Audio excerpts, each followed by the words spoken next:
Hi, நான் உங்கள் SP chicken ஃபார்ம்லேருந்து காய்க்கிறேன். இன்றைக்கி என்ன பார்க்க போகிறோம்னா, இன்றைக்கி வந்து டே 2 வந்து ஒரு குஞ்சு எத்தனை கிராம் இருக்குதுன்னு தான் பார்க்க போகிறோம். அடுத்து எப்படி சாப்பாடு கொடுக்குறது, எப்படி மருந்து கொடுக்குறது, என்னென்ன மருந்து கொடுக்கணும், எந்த அளவுக்கு மருந்து கொடுக்கணும், அதெல்லாம் நான் சொல்லித்தரேன் இன்றைக்கி இந்த வீடியோ ஃபுல்லாக பாருங்கள். நீங்கள் எனக்கு டே 2 நேற்று வந்து இது 45 கிராம் இருந்துச்சு. இன்றைக்கி பார்த்தீங்கன்னா 60 கிராம் இருக்குது. அப்போ ஒரு நாளைக்கு 15 கிராம் எடை விழுகுது நமக்கு. இதுதான் மருந்து, சரியா? இந்த மருந்து வந்து முதல் நாள்லேருந்து 15 நாள் வரைக்கும் கொடுக்கலாம், சரியா? இந்த மருந்து எப்படி கொடுக்குறோன்னு நான் சொல்கிறேன். இந்த மருந்து பேர் வந்து கனாடெக்சில். இது வந்து சாதாரணமாக 3-5 நாட்கள் கொடுக்கலாம், சரியா? 3-5 நாட்கள் கொடுக்கலாம். இது வந்து 1 ml வந்து 2 லிட்டர் தண்ணி. இப்போ நான் வைக்க போகிறது 4 லிட்டர் தண்ணி. அப்போ 4 லிட்டருக்கு வந்து 2 ml கொடுக்குங்க, ஓகேவா? அடுத்து விட்டமின்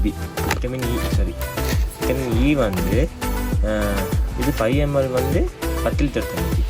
அப்போனா 1 ml வந்து 2 லிட்டர் தண்ணிக்கு விழுகுது. அப்போ 5 ml வந்து 10 லிட்டர் தண்ணிக்கு. நம்ம வந்து 4 லிட்டர் தண்ணி வைக்கிறோன்னா 2 ml போதும், ஓகேவா?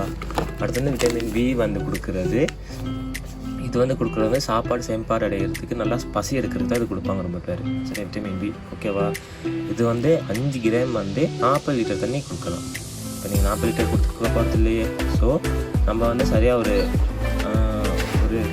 ஸ்பூன் இருக்குது, சின்ன ஸ்பூன். எப்படின்னா எவ்வளோ தண்ணின்னு சொல்லுவோமே, அதில் ஒரு ஸ்பூன் போடுங்க, போதும். இது வந்து நல்லா, இது வந்து கொடுக்குற அளவுக்கு இது சாப்பாடு நல்லா பசி எடுக்கும், நல்லா வளருவானுங்க, ஓகேவா? அடுத்த மருந்து போடுறது நான் அப்படி சொல்கிறேன் உங்களுக்கு, ஓகேவா?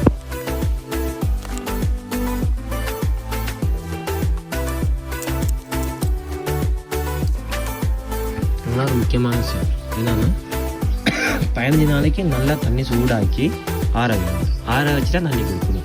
நீங்கள் நார்மலாக பச்சை தண்ணி தான் வச்சிங்கன்னா சளி பிடிக்கும் கோழிக்கு, ஓகேவா? மருந்து எந்த அளவுக்கு கொடுக்குறோமோ அந்த அளவுக்கு தண்ணி சுட்டு நல்லா ஆறி இருக்கணும். நல்லா தண்ணி ஆறி இருந்தால் தான் நம்ம வைக்க இயலும். நீங்கள் நார்மலாக பச்சை தண்ணி வச்சிங்கன்னா எப்படின்னா குஞ்சுக்கு டக்குன்னு சளி பிடிக்கும். சளி பிடிச்சின்னா வெயிட் போடாது, பெருக்காது, சரியா? வருத்தம் வந்து இறந்துடும், வாயில் வாணி மாய்க்க ஊற்றும், சரியா? கண்ணுக்கிட்ட எல்லாம் வந்து முறையாக இருக்கும், அதெல்லாம் பார்த்துக்கணும். இப்போ சாப்பாடு போட்டாச்சு. இந்த இப்படி பரப்பி போட்டு விட்டோம்னா இந்த சாட்டுக்கு வேண்டிக்கிட்டு இருப்பானுங்க. இப்போ நமக்கு பிரச்சனைனா கோழி வந்து எனி டைம் கொஞ்சம் எனர்ஜியாக இருக்கணும், சுறுசுறுப்பாக அங்கே போகிறதுக்கு தான் சாப்பாடு நம்மளுக்கு போகுது. ஒரு 2-3 நாள் பிறகு நம்ம பக்கெட்டில் வைக்கலாம். சாப்பாடு பக்கெட் இருக்கு, அதில் வைக்கிறோம், அது பிரச்சனை இல்லை, ஓகேவா? இந்த வீடியோ ஃபுல்லாக பார்த்து இந்த வீடியோ உங்களுக்கு பிடிச்சிருந்துச்சுன்னா அப்போ வீடியோ சேவ் பண்ணி வச்சுக்கலாம். இன்றைக்கி டே 2, நாளைக்கு டே 3 நான் வீடியோ போடுறேன் உங்களுக்கு. நைட்டுக்கு சாப்பாடு வைக்கிறேன் நான் சொல்கிறேன், நைட்டுக்கு வச்சு சாப்பாடு போடுறேன் அப்படி சொல்கிறேன். அப்படின்னு டே 2, டே 1, டே 2 வந்து ஓகே. டே 3ல் வந்து நம்ம கீழே பார்த்துட்டு பேப்பர் இருக்கு, அதெல்லாம் எடுத்துடணும், ஓகே? அந்த வீடியோ நான் நாளைக்கு போடுறேன், நீங்கள் பாருங்கள்.